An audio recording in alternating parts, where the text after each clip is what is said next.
Boa tarde, minha gente. Tudo bem com vocês? Espero que sim.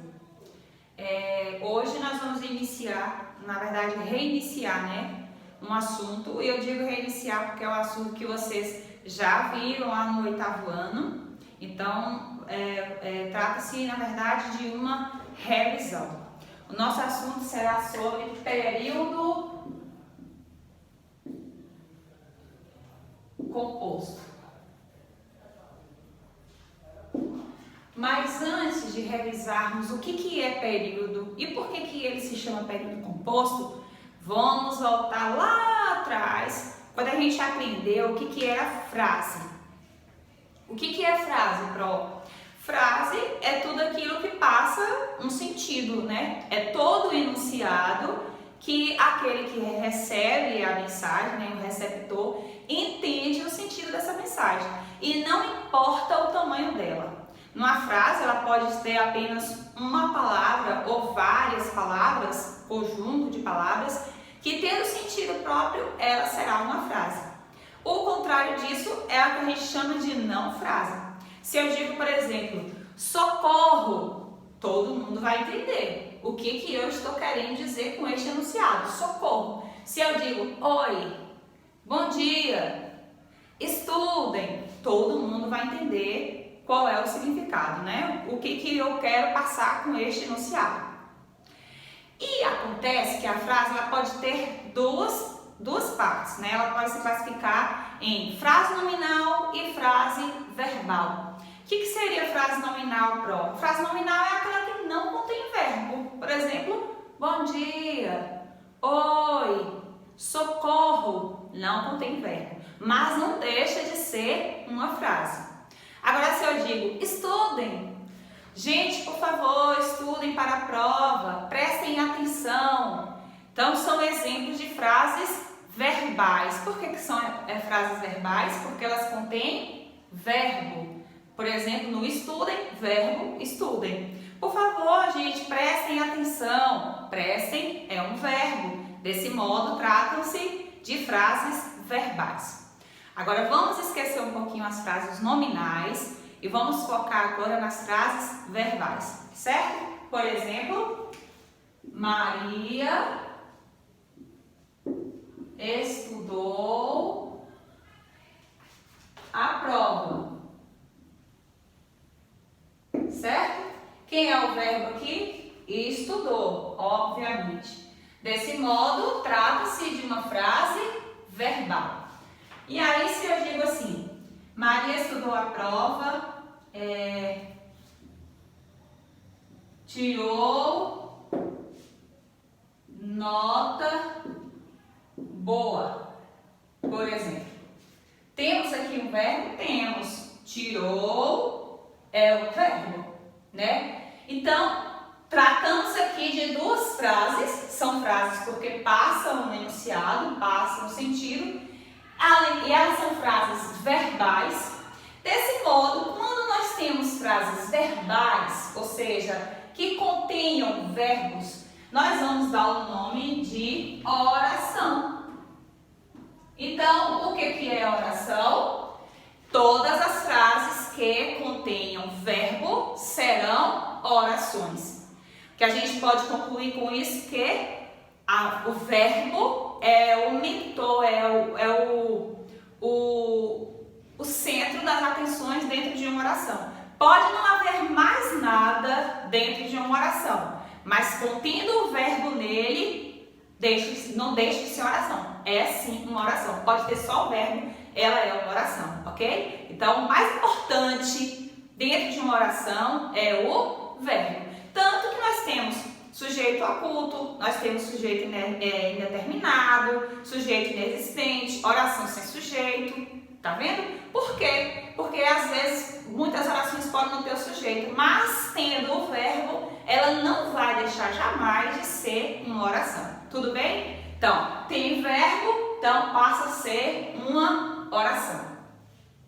Quando temos um período que não é composto, quando a oração contém apenas um verbo. Por exemplo, Maria estudou a prova, nós só temos um verbo, que é estudou. Então não é período composto. Qual é o contrário de período composto? Período simples, que a gente veio estudando ó, já há muitos anos. Período simples. Do mesmo jeito nós temos, ó, tira nota boa. Só temos o verbo tirou. Portanto, trata-se também de um período simples. Mas, o que a gente veio falar hoje mesmo? Período composto. Se período simples é quando a oração há apenas um verbo, portanto, uma oração, isso significa que período composto é o que, galera? Quando nós temos mais de um verbo. Não é 2 verbos, não. É mais de um. Por quê, Pro? O que você quer dizer com isso? Que pode ser que tenha 3 verbos, por exemplo, 3 orações em um só período, entenderam? Então, período composto é quando no período há mais de um verbo, ou seja, há mais de uma oração. Por exemplo, Guilherme foi à escola, certo? Guilherme encontrou com João. Pronto. Vamos lá? Guilherme foi à escola. Gente, uma coisa que eu esqueci de falar para vocês. Antes de qualquer coisa, inclusive eu falei nas aulas anteriores, vamos primeiramente encontrar o verbo. Quando se trata de sintaxe, ou seja, estudar a frase, as relações que uma palavra se estabelece com outra, a gente tem que primeiramente encontrar o verbo. Não se esqueçam disso. Então, nessa primeira frase, nós temos foi, que é um verbo. Portanto, é legítima, ela é uma oração. Na segunda frase, nós temos Guilherme encontrou com João. Temos o verbo encontrou. Também é uma oração. Guilherme foi à escola, só tem um verbo, uma oração. Portanto, período simples. Guilherme encontrou com João, também só temos um verbo, somente uma oração. Trata-se de um período simples. E se eu tirar esse pontinho e colocar um i, por exemplo, nós já vamos ter aqui Guilherme foi à escola e, para não repetir Guilherme, eu vou apagar Guilherme, porque não tem necessidade de repetir o sujeito da primeira oração, e encontrou com João. Nós temos aqui agora, ó, uma frase com 2 orações, observa? Portanto, nós já não teremos mais um período simples, nós teremos um período composto, isso mesmo. O período composto, eles podem ser separados ou unidos, né? Introduzido por uma conjunção, sim, o i é uma conjunção. E pode ser que ela também esteja unida sem nenhuma conjunção, só por uma vírgula. Por exemplo, Maria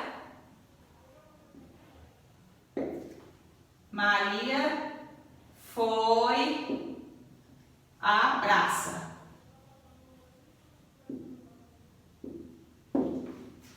Maria foi à praça. Viu José, por exemplo.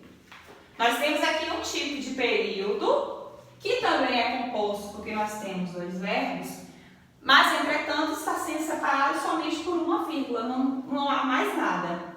Então, o período composto ele pode ser separado só por vírgula, né? Ou ser separado por conjunção e também vírgula. Sim, há casos em que a oração é introduzida por uma conjunção e também com vírgula junto, tá? Depende da situação. Bom, então nós temos aqui o que é período composto. O período composto é o período que tem mais de uma oração.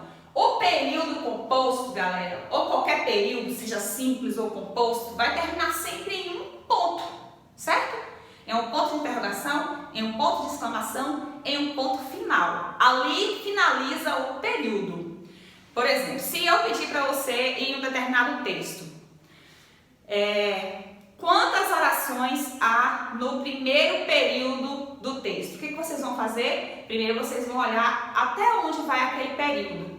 Ou seja, vocês vão olhar onde que está o ponto. A partir dali é que vocês vão contar quantos verbos tem e dessa forma vocês irão identificar quantas orações há naquele período, certo? Então é isso, o período termina sempre em um ponto. No caso, terminou aqui, ó, no ponto de João, no ponto de José.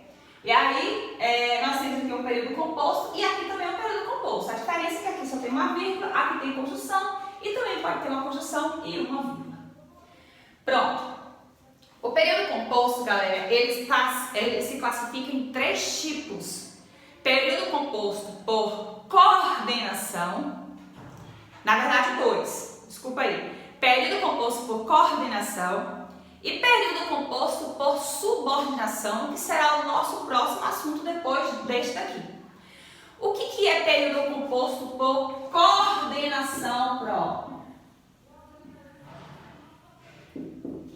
Período composto por coordenação é quando o período há orações independentes uma da outra. Uma oração, ela sobrevive, ela vive, ela independe, entendeu? De uma outra oração. Subordinada é o contrário. Subordinada é a oração que depende da outra para poder ter sentido completo.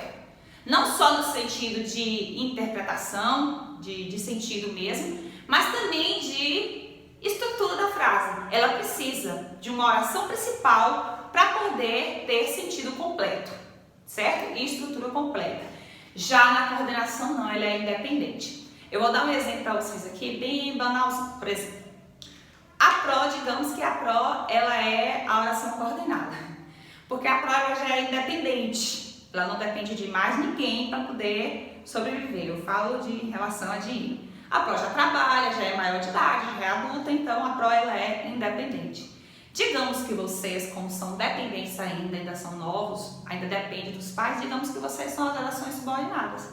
Dentro de um trabalho, o diretor, o chefe, é o coordenador. Ele coordena, ele dá as ordens. E os outros funcionários, digamos que são os subordinados.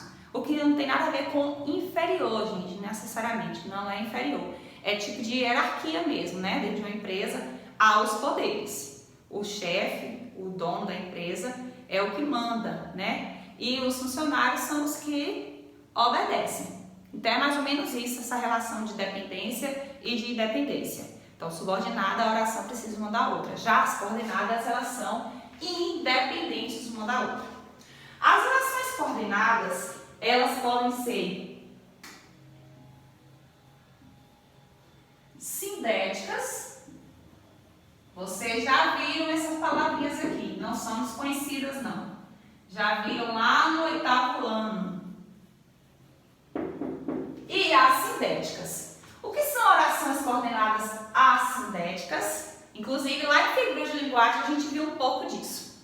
Assindéticas são as orações que são separadas uma da outra, sem a introdução, sem serem iniciadas por uma conjunção. Por exemplo, essa daqui, ó, só tem a vírgula. Esta oração aqui, ela não inicia por conjunção e nem essa, ó.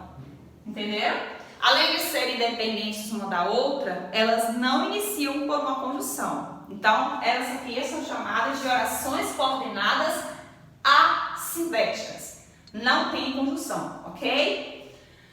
Já as orações coordenadas sindéticas são aquelas introduzidas, né, separadas, por uma conjunção. Por exemplo, e encontrou com João. Então, essa daqui, ó, é uma oração coordenada sindética, porque iniciou por meio de uma conjunção. Ficou claro? Então, vamos esquecer as orações coordenadas assindéticas e vamos estudar as orações coordenadas sindéticas. Tudo bem?